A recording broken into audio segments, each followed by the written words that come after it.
A gente investe em políticas para a primeira infância há, sei lá, mais de 50 anos. E, no entanto, quando a gente olha para as crianças em situação de maior vulnerabilidade, os resultados, na melhor das hipóteses, ainda são modestos. Por quê? Essa é a pergunta que paira sobre a nossa conversa de hoje, e ela é bem incômoda.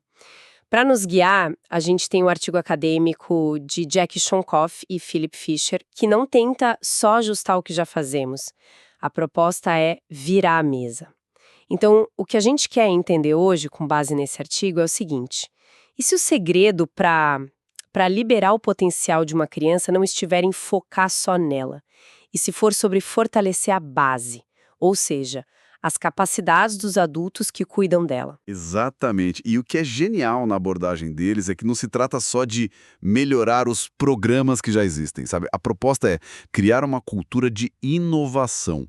Totalmente nova. É pegar o que a neurociência, a psicologia do desenvolvimento, as ciências sociais, o que a gente descobriu nas últimas décadas e usar isso para, de uma vez por todas, tentar quebrar os ciclos de desvantagem. Aqueles que se perpetuam por gerações. É uma ambição enorme. Com certeza. E para entender a dimensão dessa proposta, acho que a gente precisa voltar um pouco no tempo. O artigo menciona que muitos dos programas que viraram referência mundial nasceram da guerra contra a pobreza nos Estados Unidos, lá nos anos 60. E dois nomes sempre aparecem: o Perry Preschool Project e o Abecedarium Project. E os resultados desses projetos são, assim, impressionante, certo? Eles foram os primeiros a provar com dados robustos que intervenção precoce de alta qualidade funciona. O Perry Preschool é famoso pelo retorno financeiro. Cada dólar investido gerou mais de $9 de volta para a sociedade. Os participantes, quando adultos, tinham mais chances de terminar o ensino médio, melhores empregos e cometiam menos crimes.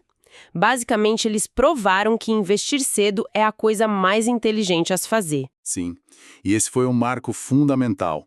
Sem eles, talvez a gente nem estivesse tendo essa conversa hoje. Mas, e esse é o mas que move o artigo inteiro. Apesar desses sucessos todos, o tamanho do impacto, em todos esses estudos de referência, foi consistentemente classificado como pequeno a moderado. Espera um pouco, como assim?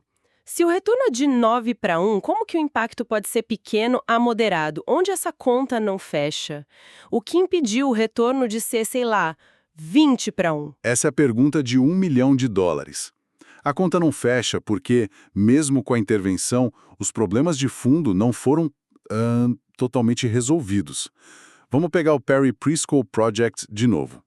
É um fato impressionante que, mesmo no grupo que recebeu todo o apoio do programa, 1/3 dos participantes, aos 40 anos, já tinha sido preso por um crime violento pelo menos uma vez. Uau!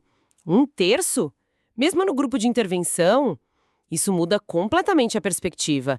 Então, o programa ajudou, mas não foi uma vacina contra as adversidades da vida. Exatamente. Foi um tratamento útil, mas não a cura. E isso nos leva a um paradoxo que trava o sistema hoje. Todo mundo, com razão, quer investir em práticas baseadas em evidências. O problema é como a gente define evidência. Geralmente são só os programas que passaram por um ensaio clínico randomizado, um processo que é longo, caro e muito rígido. O que, na teoria, faz sentido. Você quer ter certeza de que algo funciona antes de investir milhões naquilo. Claro, mas na prática, isso cria um ciclo vicioso. O financiamento vai quase que exclusivamente para replicar esses modelos dos anos 60, 70, que a gente já sabe que tem um impacto pequeno ou moderado. A gente fica preso em melhorar um pouquinho algo que tem um teto de eficácia já conhecido, sabe? E qualquer ideia realmente nova, potencialmente revolucionária, não consegue financiamento porque, bem, ainda não tem a evidência que o sistema exige. É uma armadilha que sufoca a inovação. Peraí, então a grande virada de chave que os autores propõem não é um novo tipo de programa. É mudar a própria definição do que a gente aceita como prova de que algo funciona. Isso é ousado. É quase como dizer que a biologia deveria ter o mesmo peso que a estatística na hora de decidir onde vai o dinheiro. Se a biologia e a neurociência nos mostram, de forma inequívoca, como o cérebro se desenvolve e o que o prejudica, por que não usamos esse conhecimento para desenhar intervenções em vez de só replicar modelos antigos? E qual seria o princípio científico número 1 que a gente ignorou por tanto tempo? O conceito de estresse tóxico. É crucial entender que não estamos falando do estresse normal, do desafio que faz a gente crescer. O estresse tóxico é outra coisa. Imagina o alarme de um carro que dispara e simplesmente não para, dia e noite.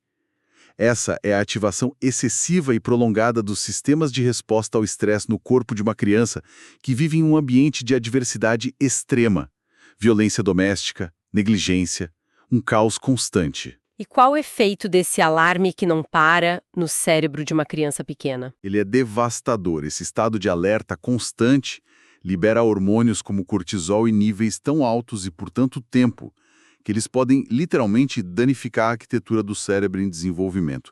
É como tentar construir uma casa durante um terremoto constante.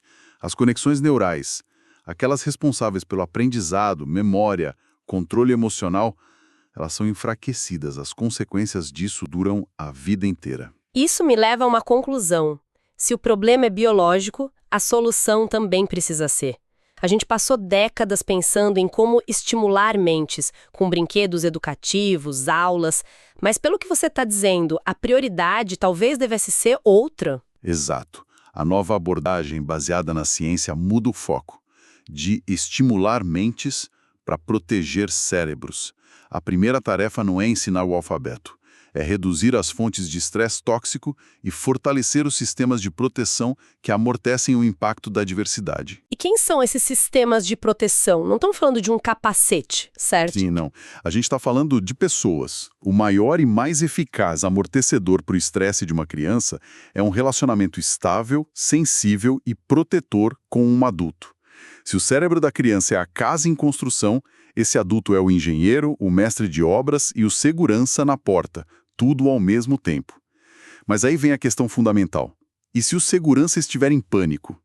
Se os próprios cuidadores, pais, avós, educadores, estão sobrecarregados lutando com a própria saúde mental, vivendo sob o mesmo estresse crônico, a capacidade deles de proteger a criança fica drasticamente comprometida. Isso me faz pensar naqueles programas que tentam ajudar pais e filhos ao mesmo tempo, os chamados programas de 2 gerações. Eu sempre achei que essa era a solução óbvia, mas, pelo que o artigo diz, a forma como a gente faz isso está fundamentalmente errada, não é? Tá, na maioria das vezes, o modelo tradicional é o que os autores chamam de aditivo. Você pega um serviço para a criança, tipo uma creche, e adiciona um serviço para o adulto, como um curso de qualificação profissional. Eles podem até acontecer no mesmo prédio, mas são coisas separadas. É 1 mais 1. A esperança é que some 2. E não soma. Raramente. Porque não cria uma sinergia real. Não muda a dinâmica fundamental da família. E é aqui que o artigo apresenta a sua hipótese central, que é a verdadeira revolução. Para conseguir resultados transformadores para as crianças, o foco principal da intervenção deve ser a construção das capacidades essenciais dos adultos. Quer dizer, em vez de dar ao pai um curso de como ser pai e um encaminhamento para o emprego, a ideia é fortalecer as habilidades que o ajudam a ser um pai melhor e um profissional melhor ao mesmo tempo. Exatamente. O artigo foca em 3 capacidades interligadas que são a base para tudo. A primeira e talvez a mais importante são as funções executivas e autorregulação. Ok, esses termos são bem técnicos. O que isso quer dizer na vida real de uma família? Pensa nas funções executivas como o CEO do seu cérebro. São as habilidades que permitem a gente planejar, focar, controlar impulsos, lidar com múltiplas tarefas. Na prática, é a capacidade de, no meio do caos da manhã, com uma criança chorando e outra que não quer se vestir, não gritar, mas respirar fundo, pensar na sequência de passos, café, roupa, escovar os dentes, sair e executar o plano. É a mesma habilidade que permite a esse adulto manter o emprego, organizar as finanças e resolver problemas no trabalho. Entendi. É a capacidade de gerenciar a própria vida. E o artigo diz que isso pode ser treinado em adultos? Sim, e essa é uma descoberta crucial da neurociência. O córtex pré-frontal, onde essas habilidades moram, continua se desenvolvendo até os 25, 26 anos. Isso significa que ele é plástico, maleável. É totalmente possível criar programas que fortaleçam essas habilidades em pais e mães jovens. A segunda capacidade é a saúde mental. Isso é mais intuitivo, mas as implicações são profundas. A depressão de uma mãe, por exemplo, não é só um problema dela. Afeta a interação com o bebê. O rosto fica menos expressivo, a voz mais monótona. A capacidade de responder aos sinais do bebê diminui. Para o cérebro do bebê, que está programado para buscar essa interação de servir e responder, é como jogar uma bola e ninguém jogar de volta. Isso interfere diretamente na construção dos circuitos cerebrais. E a terceira capacidade, imagino, tem a ver com dinheiro? Tem, mas não apenas com a falta dele. É a estabilidade econômica. O artigo argumenta que a pobreza impõe uma carga cognitiva imensa. Quando você não sabe se vai ter dinheiro para o aluguel no fim do mês ou para o leite amanhã, seu cérebro fica em modo de crise constante. Ele não tem largura de banda mental sobrando para pensar em ler uma história para o filho ou para ter uma conversa paciente. A instabilidade financeira rouba os recursos mentais necessários para uma parentalidade sensível e eficaz. Então a ideia transformadora é criar uma única estratégia que fortaleça essas 3 áreas no adulto. Uma intervenção que treina as funções executivas de uma mãe, a ajuda a gerenciar o estresse, o que melhora a saúde mental dela, isso a torna uma mãe mais paciente e uma profissional mais focada, o que, por sua vez, aumenta a sua estabilidade econômica. O efeito não é aditivo, é multiplicador. É 1 vezes 1 que pode virar 4. É a sinergia perfeita. O adulto não é só um meio para chegar na criança. O bem-estar e as capacidades do adulto são o resultado a ser buscado, porque deles depende o ambiente onde o cérebro da criança vai se desenvolver. É uma mudança de alvo. Ok, a teoria é linda, poderosa. Mas como se implementa isso no mundo real? Que é bagunçado, cheio de burocracia, com orçamentos apertados. Não dá para simplesmente estalar os dedos e mudar tudo. Não mesmo. E os autores são muito claros sobre isso. Requer uma mudança de cultura, não só de programa. Eles propõem um modelo que chamam de inovação de ciclo rápido.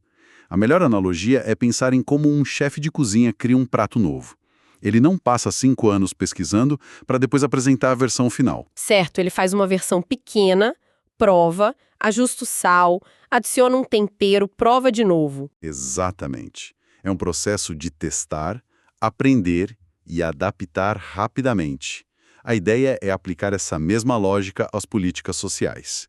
Em vez de esperar anos pelo resultado de um ensaio clínico caríssimo, você implementa pequenas ideias, mede o resultado em semanas, conversa com as famílias, vê o que funcionou e o que não funcionou e ajusta a rota. O fracasso não é o fim do mundo, é um dado, é informação valiosa sobre como melhorar. Mas isso exige um tipo de financiador muito diferente do que temos hoje. Agências governamentais e grandes fundações geralmente querem garantias, querem apostar no cavalo vencedor. E é por isso que os autores pedem por um novo tipo de financiamento que eles chamam de capital de risco intelectual. Pensa nos investidores de risco do Vale do Silício. Eles sabem que 9 em cada 10 startups que eles financiam vão falhar. Mas eles investem mesmo assim, porque aquele que der certo pode mudar o mundo e compensar todas as perdas. Mas isso de capital de risco intelectual com dinheiro público não soa como um cheque em branco para gastar em ideias que podem não dar em nada? Fica imaginando a manchete do jornal. É um risco, sem dúvida. Mas a contra-argumentação dos autores é poderosa. Qual é a alternativa? Continuar investindo bilhões em programas que a gente já sabe que tem um teto de impacto baixo? O custo de não inovar é muito maior. A ideia não é ter menos prestação de contas, mas uma prestação de contas diferente. O sucesso não seria medido só pelo resultado final, mas também pelo aprendizado gerado no processo. O que aprendemos com essa tentativa que nos deixa mais perto de uma solução real? Essa passa a ser a pergunta-chave. Faz sentido. Então, se a gente for amarrar tudo isso, por décadas a gente achou que o caminho para ajudar uma criança era encher o ambiente dela de recursos. Brinquedos, aulas, estímulos. A gente tentou construir a casa de fora para dentro. E agora a ciência nos diz que o mais importante é fortalecer o construtor. O ingrediente ativo no ambiente de desenvolvimento de uma criança é a capacidade do adulto de criar um espaço seguro, previsível e acolhedor. Todo o resto é secundário. Se investirmos em fortalecer as funções executivas, a saúde mental e a estabilidade dos cuidadores, estamos, na verdade, fazendo o mais poderoso investimento possível no cérebro da criança. E isso nos deixa com uma reflexão final, imagino. Sim, e os autores terminam o artigo com uma frase muito forte. Eles dizem que o custo de não mirar mais alto, de não buscar essa revolução, é cientificamente indefensável, economicamente exorbitante e moralmente proibitivo. E isso deixa a gente com uma pergunta no final, né? Uma provocação. À luz desse novo paradigma, o que realmente significa apoiar famílias? É continuar oferecendo uma cesta de serviços fragmentados, um para a criança e outro para o adulto, e torcer para que funcione? Ou é ter a coragem de investir em uma estratégia unificada que constrói as habilidades essenciais para a vida em ambas as gerações ao mesmo tempo? E que talvez, só talvez, possa finalmente quebrar o ciclo da pobreza na sua raiz, biológica e comportamental.